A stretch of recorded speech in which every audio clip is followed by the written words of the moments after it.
ஏசப்பா ஒரே ஒரு பிரேயர் தான். நீங்க குத்துறவங்க எல்லாரும் நீங்க மன்னிங்க. அவங்க என்ன குத்துறாங்க, பட் அவங்களுக்கு தெரியல, அவங்க கோவத்துல குத்துறாங்க, என் மேல இருக்கிற கோவத்தை குத்துறாங்க. நான் அவங்களுக்கு அன்பை காட்டணும். ஸோ அதனால ஏசப்பா சிலுவையில் அந்த அன்பை காமிச்சு மறுத்தினால்தான் அதுக்கு அடுத்து அந்த சரித்திரம் உருவாக்கப்பட்டது. அந்த சரித்திரத்தின் மூலமா தான் இன்னைக்கு அநேக காந்தி தாத்தா, அப்புறமா இந்த ராசாராம் மோகன் ராய், உங்களுக்கு தெரியுமா தெரியல, உங்க சரித்திரத்தை லைட்டா உங்களுக்கு காமிச்சிட்டு போலான்னு இருக்கேன்.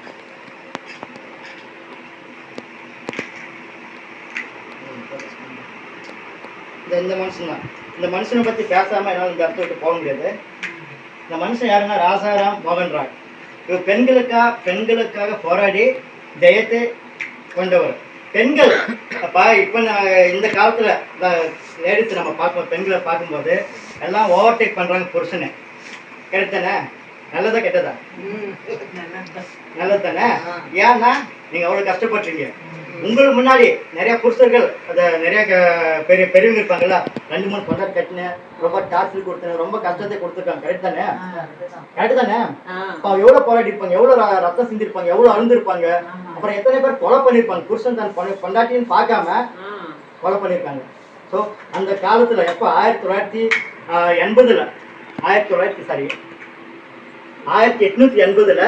இந்த ராஜாராம் பெண்களுக்காக, புருஷன் செத்துட்டானா பெண்கள் என்ன பண்ண கூட சேர்த்து எரிச்சிருவாங்க. தெரிந்தானே சரித்திரம்? தெரிந்தானே? புருஷன் செத்துட்டானா பெண்களை கூட சேர்த்து எரிச்சிருவாங்க. ஏன்னா பெண்கள் ஒரு என்ன சொல்லுவாங்க, ஒரு பொருட்டாவே இல்லை. பெண்கள்னா ஒரு மதிப்பு இருக்கு, மரியாதை இருக்கா இப்ப. அப்ப அந்த ஒரு மதிப்பு கிடையாது, மரியாதை இருக்கு. பெண்கள்னா ஒரு ஒண்ணும் கிடையாது, செருப்பு மாதிரி. அது மாதிரி செருப்பு மாதிரி இருந்த அந்த பெண்களு இந்த ராஜாராம் மோகன் ராய், இவர் யாருன்னா அவர் லண்டன்ல படிச்சவர். அவர் எதை படிச்சாரு? அந்த பைபிள் தான் படிச்சார். இந்த பைபிள் தான் படிச்சார். இந்த பைபிள் எல்லாம் சொல்லி கொடுத்து, அன்பை சொல்லி கொடுத்துருக்கு. எல்லாம் ஒரு மனமா பாருங்க, ஒரே ஈக்குவலா பாருங்க. இந்த பெண்கள் ஆண்கள் உயர்வு ஏற்றத்தாழ்வு எதுவும் கிடையாது. அதுதான் இந்த பைபிள் சொல்லி கொடுத்துருக்கு.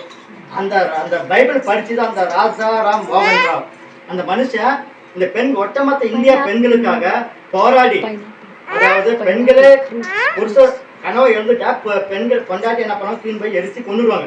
சம்மதம் இருக்கா இல்லையா கொண்டுடுவாங்க. அப்ப அர்த்தம் என்னன்னா பெண்களுக்கு மரியாதை இல்லை.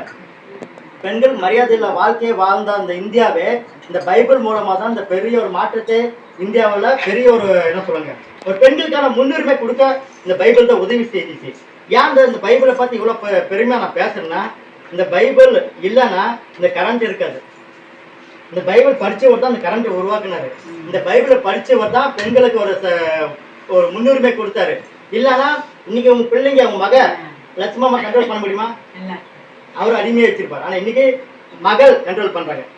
வீணா என்ன கண்ட்ரோல் பண்றா? இப்ப எனக்கு சந்தோஷமா இருந்துச்சு. ஆக்சுவலி உண்மையா சொன்ன சந்தோஷமா இருக்கு. ஏன்னா ஒரு காலத்துல அவங்க கஷ்டப்பட்டாங்க. பெண்கள் ஒரு காலத்துல ரொம்ப கஷ்டப்பட்டாங்க, ரொம்ப அழுந்திருக்காங்க. அவங்க மரியாதை இல்லை, பொட்டப்பொல்லைன்னா கொண்டுருவாங்க. கரெக்டானே? அதெல்லாம் மாற்றது யாரு? இங்க இந்தியாவில போராடி இந்தியாவில பிறந்து வாங்கணும் கிடையாது. அங்க இந்தியாவில பிறந்து வெளிநாட்டுல போயிட்டு பைபிள் படிச்சவங்க தான் இந்த பெண்களுடைய வாழ்க்கையை மாத்தினாங்க. ஸோ அதனாலதான் சொல்றேன், பெண்களை மாத்தினவர் இந்த ஏசாமியோடைய மூலமா தான் இந்த பைபிள் படிச்சு எல்லாருடைய பெண்களுடைய வாழ்க்கையை மாறி இருக்கு. ஸோ நான் என்ன சொல்ல வரேன்னா, ஒரு வசனத்தை படிக்கிறேன், படிச்சுட்டு ஒரு முடிக்க போறேன். முடிக்கும் போது நீங்க ஒரு தீர்மானம் எடுக்கணும். என்னன்னு நான் சொல்றேன், முடிக்கும் போது சொல்றேன்.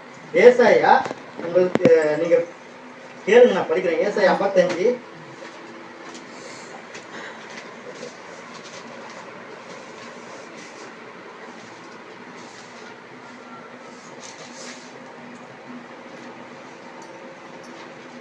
55. ஏசப்பா நமக்காக எவ்வளோ ரத்தம் சிந்தினாரு. அந்த கோர காட்சி தான் வசனமா படிக்க கேட்டுக்கோங்க. ஏசாயா 53 4ஆம் வசனம். மெய்யாகவே இயேசு நம்முடைய பாடுகளை ஏற்றுக்கொண்டு நம்முடைய துக்கங்களை சுமந்தார். நாம அவரு யாரோ ஜனங்களை சேர்த்து அடிச்சாங்க அப்படிதான் நினைச்சோம். ஆனா அதை கிடையாது. அவர் அதுக்காக தான் அனுப்பப்பட்டார் உலகத்துக்கு. ஆண்டவர் இயேசு எதுக்காக உலகத்துக்கு வந்தார்னா, மக்களால் அடிபட்டு சாவறத உலகத்துக்கு வந்தார். அப்போதான் அந்த அன்புன்னு என்ன தெரியும்.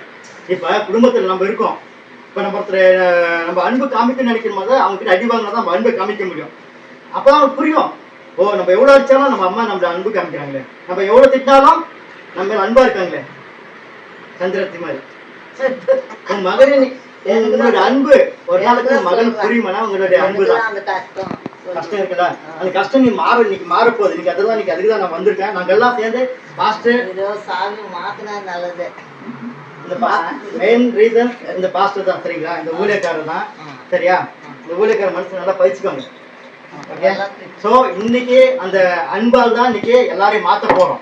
ஏசப்பா அவங்க அடிக்கும்போது கண்ணு மூடி தலையை கொட்டும் போது உன்னை யாரா கொட்டந்து, உன்னை யாரை அடிச்சு சொல்லு பார்க்கலாம். ஆனால் சொல்ல முடியாது. என்ன சொன்னாருன்னா என்ன ஆக போதும்? அன்பு வெளிப்படுத்த முடியாது. சரி, நீ அடிங்க, எவ்வளோ அடிக்கிற அடிச்சுக்கோ, உன் கோபத்தையும் அடிச்சுக்கோ, பரவாயில்ல, நான் வாங்கிக்கிறேன்.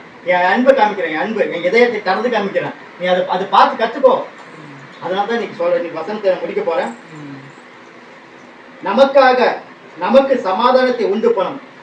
நீங்க காமிக்கிற அன்பு மற்றவங்களுக்கு சமாதானம் உண்டு பண்ணுமா? அவங்க மறுபடியும் இன்னொரு முறை கோவப்படுத்தாது. அதனால எவ்வளோ அடிச்சாலும் அவங்க சைலண்டா இருக்காங்க. சி தோட்டம், இனி நம்மளும் அதே மாதிரி சைலண்டா இருந்துருவோங்க. அப்படிதானே? ஆக்கினி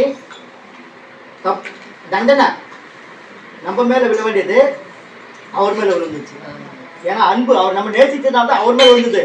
ஒருவேளை நேசிக்காம இருந்திருந்தாருன்னா இன்னைக்கு யாரும் நம்ம இந்த மாதிரி ஃபேமிலிலையோ இல்லைன்னா ஆப்பிரிக்கா கேள்விப்பட்டீங்களா? ஆப்பிரிக்கா கேள்விப்பட்டீங்களா?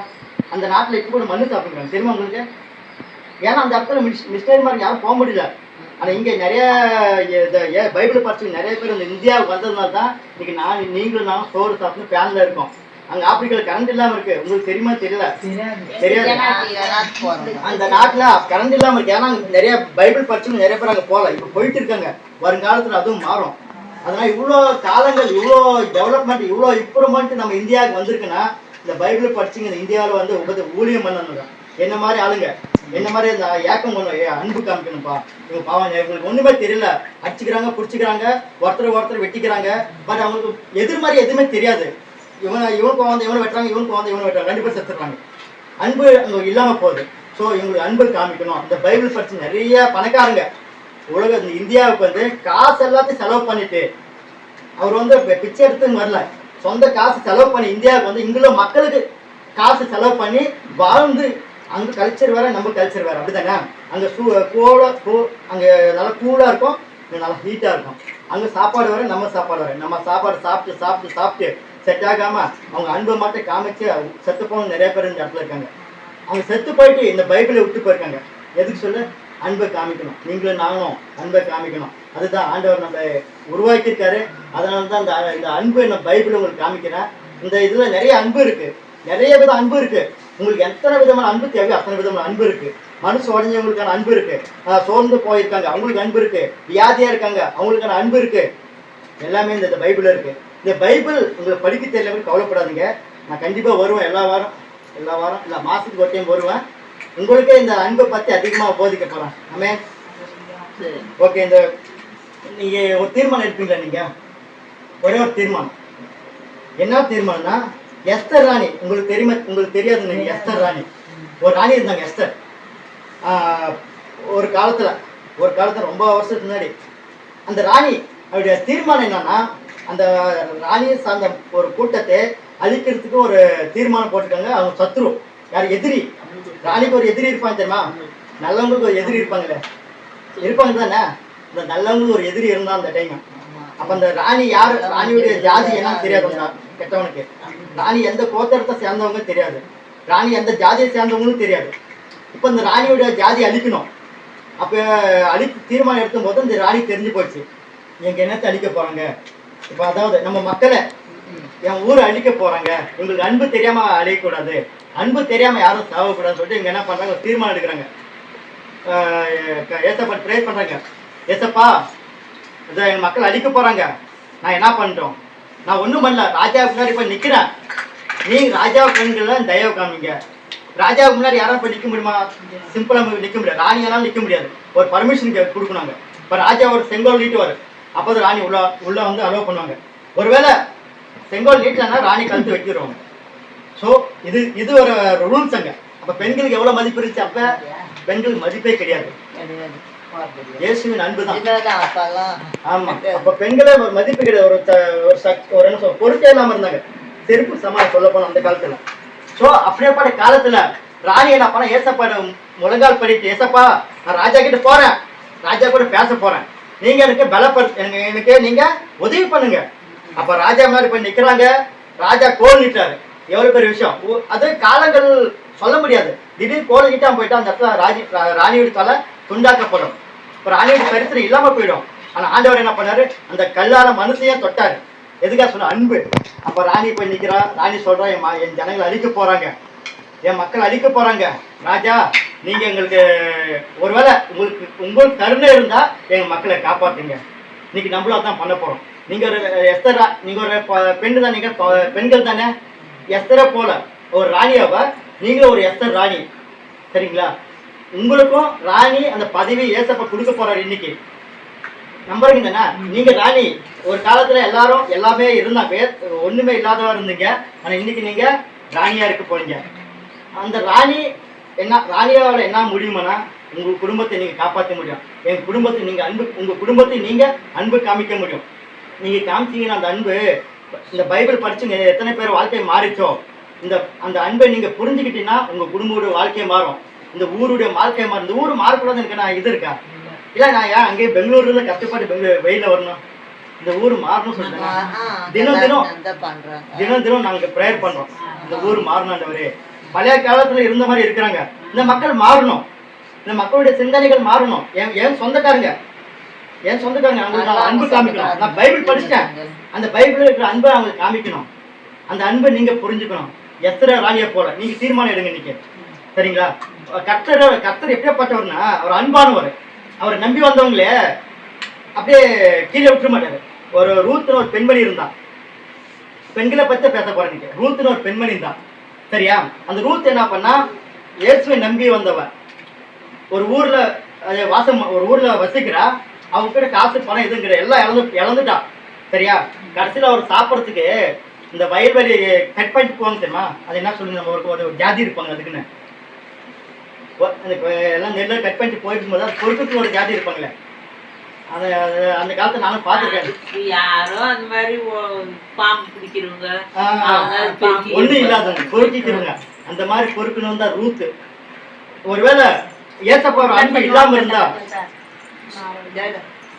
இயேசுவின் அன்பு இல்லாம இருந்தா, அந்த ரூத்து மேல இயேசுவின் அன்பு இல்லாம இருந்தா, பொறுக்கிறவங்க தான் கணவனா அமைவாங்க. அப்படிதானே? பிச்சைக்காரங்களுக்கு பிச்சைக்காரன் கணவன், பணக்காரங்களுக்கு பணக்காரன் தான் கணவனா அமைவாங்க. ஏழப்பட்டது கணவன் அமைவாங்க. அப்படிதானே? உலகம் அப்படிதானே எல்லாரும். ஆமா, அன்பை இயேசுவின் அன்பை தெரிஞ்சுக்கிறவங்க அந்த ரூத்துக்கு எப்பேற்பட்டவன கணவனை வந்திருப்பான் நீங்க எதிர்பார்க்குறீங்க? எதிர்பார்க்கல. ஒருவேளை அந்த காலத்துல அந்த பொறுக்கிறவங்களுக்கு தகுந்த மாதிரி கணவன் நினைவாங்க. ஆனா ஆண்டவர் மேல அன்பு வச்சு நிமித்தினாங்க. அந்த பொறுக்கிறவங்கள அந்த இடத்துக்கு சொந்தக்காரன் இருப்பான் தெரியுமா, அவனே அவன் கணவரா மாத்தி கொடுத்தாங்க. காரணம் என்ன சொல்ல? அவளோட குணம். எஸ், அவங்களோட அன்பு, அவங்களுடைய அந்த குணம் இருக்குல்ல. அந்த ஓனரே அந்த ஸ்திரீ, அந்த பெண்ணை கல்யாணம் பண்ணிக்கிற மாதிரி கர்த்தர் உருவாக்கி இருக்காரு. இன்னைக்கு நீங்களும் நாங்களும் ஒரு பெண்களா இருக்கு. நீங்க என்ன பண்ணும்? நீங்க உங்க குணத்தை காமிக்கணும். பேபேக்கா காமிப்பீங்களா? தீர்மானம் எடுப்பீங்களா? தீர்மானம் எடுக்கணும், கையை தூக்குங்க. தீர்மானம் எடுக்கணும், கையை தூக்கு. அன்பு காமிக்க. அன்பு காமிக்க கஷ்டம் நமக்கு, விட்டு கொடுக்குறது கஷ்டமா நமக்கு. தூக்குங்க பேபேக்கா, விட்டு கொடுக்கணும். நம்ம உங்களுக்கு கண்டிப்பா உங்களுக்கு தேவை சந்திக்கப்படும். நீங்க ஒன்றும் பயப்படாதீங்க. எது நினைச்சு கலங்கி போயிருக்கீங்க, கையை தூக்குங்க. எல்லாம் ஏசப்பா கிட்ட கொடுங்க. பேபேக்கா கை தூக்குங்க, உங்களுக்கு கண்டிப்பா கிடைக்கும். ஆமென். உங்களுக்கு புரிஞ்சு தானே? இப்ப சொன்னது எல்லாமே புரிஞ்சு தானே? புரிஞ்சுதான். ஆனா இன்னைக்கு சொன்னது கொஞ்சமா நீ இன்னொரு தடவை வரதுக்குள்ள எங்களுக்கு கொஞ்சம் குறைபாடு தெரிஞ்சா நாங்க ஏசப்பன நாங்களும் போட்டாங்க. கண்டிப்பா செய்வார். ஏன்னா இல்ல, இந்த அன்பு இருக்குல்ல, இது ஏதோ புக்கு கிடையாது. இதெல்லாம் இது ஒரு பவர்ஃபுல் பைபிள். இதை படிச்சுங்க எல்லாரும் வாழ்க்கையில ஒரு மாற்றம் இருந்திருக்கு. ஏன்னா இதுல எழுதப்பட்டவர் இயேசு உண்மையான தேவன். அவர் உங்களுக்கு எல்லாம் காமிக்க போறாரு ஒரு வாழ்க்கையை. அதை நீங்க பார்த்து ரசிக்க போறீங்க, அதை பார்த்து சந்தோஷப்பட போறீங்க. எத்தனை பேருக்கு நம்பிக்கை இருக்கு? நம்பிக்கை. கடவுள்னா ஒண்ணுதான். எந்த கடவுளா இருந்தாலும் எல்லாம் கடவுள் நாம குணத்தை கொடுத்தா கடவுள் நம்மளுக்கு உயிரை கொடுக்கணும். எஸ், அந்த கடவுள் தான் இயேசு. ராணி பாருங்க, அக்காவை பாருங்க. ஜனமாமா சாட்சி சொல்லுவாங்க என்னன்னா அவங்க பழைக்க மாட்டாங்க. அவங்க வீட்டுக்கு போகும்போது அவங்க அப்படிதான் சொன்னாங்க. நான் சொன்னேன் வெயிட் பொறுமையா இருங்க, பாருங்க கர்த்தர் என்ன சொல்லணும்.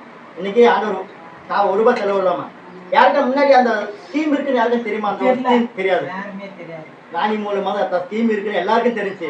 ஸோ அன்பு இயேசுவின் அன்பு மூலமா தான் எல்லாருக்கும் இந்த ஸ்கீம் இருக்கு, வந்து கேன்சரை குணப்படுத்திக்கோங்க. ஒரே ஒரு ஆள் அன்பு காமிச்சா போதும். ஆமே. சரி, கர்த்தர் உங்களை ஆசீர்வதிப்பார். அந்த வார்த்தை மூலமா கர்த்தர் உங்களை ஆசீர்வதிப்பார்.